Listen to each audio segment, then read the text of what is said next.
reading from the first letter of St. Paul to the Corinthians.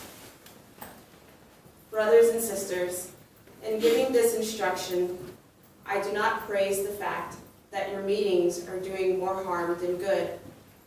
First of all, I hear that when you meet as a church, there are divisions among you, and to a degree, I believe it. There have to be factions among you, in order that also those who are approved among you may become known. When you meet in one place, then, it is not to eat the Lord's Supper, for in eating, each one goes ahead with his own supper, and one goes hungry while another gets drunk. Do you not have houses in which you can eat and drink?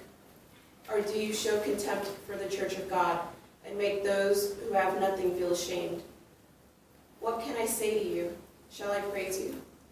In this matter I do not praise you.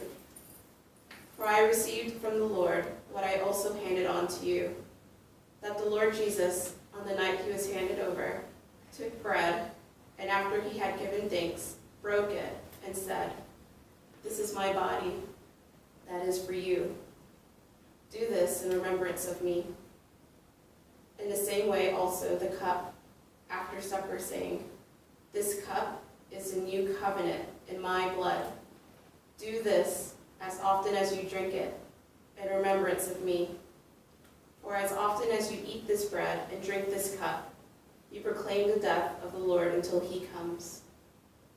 Therefore, my brothers and sisters, when you come together to eat, wait for one another." The word of the Lord. Thanks be to God.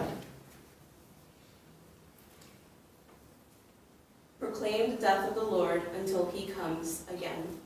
Proclaim the death of the Lord until he comes again. Sacrifice or oblation you wished not, but ears open to obedience you gave me. Burnt offerings or sin offerings you sought not. Then said I, "Behold, I come." Proclaim the death of the Lord until he comes again. In the written scroll it is prescribed for me, to do your will, O my God, is my delight, and your law is within my heart. Proclaim the death of the Lord until he comes again. I announced your justice in the vast assembly.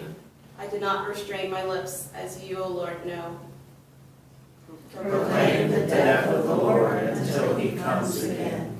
May all who seek you exult and be glad in you, and may those who love your salvation say forever, "The Lord be glorified." Proclaim the death of the Lord until he comes again.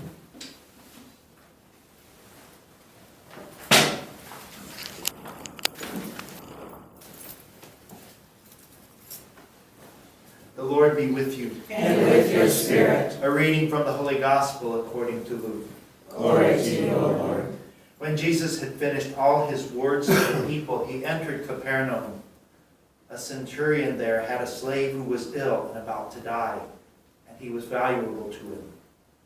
When he heard about Jesus, he sent elders of the Jews to him, asking him to come and save the life of his slave.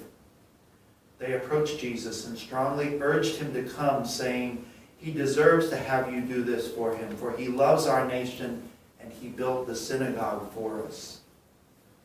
And Jesus went with them. But when he was only a short distance from the house, the centurion sent friends to tell him, "Lord, do not trouble yourself, for I am not worthy to have you enter under my roof. Therefore I did not consider myself worthy to come to you, but say the word and let my servant be healed. For I too am a person subject to authority, with soldiers subject to me. And I say to one, 'Go,' and he goes, and to another, 'Come here,' and he comes, and to my slave, 'Do this,' and he does it." When Jesus heard this, he was amazed at him, and turning, said to the crowd following him, "I tell you, not even in Israel have I found such faith." When the messengers returned to the house, they found the slave in good health. The Gospel of the Lord. Praise to you, Lord Jesus Christ.